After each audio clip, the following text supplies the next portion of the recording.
গাছের ডাল থেকে চারা তৈরি করব। এই ছোট ছোট ডালগুলো কেটে ফেলতেছি, পাতাগুলো যেগুলো আছে সেগুলো ছেটে দেবো।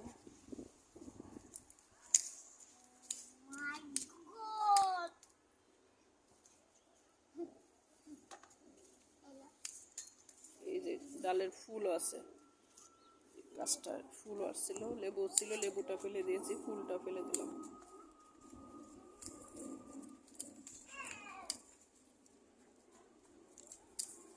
এটা হচ্ছে 12 মাসি কাগজি লেবু গাছ ডাল।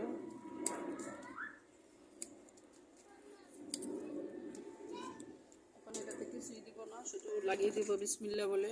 বিসমিল্লাহ।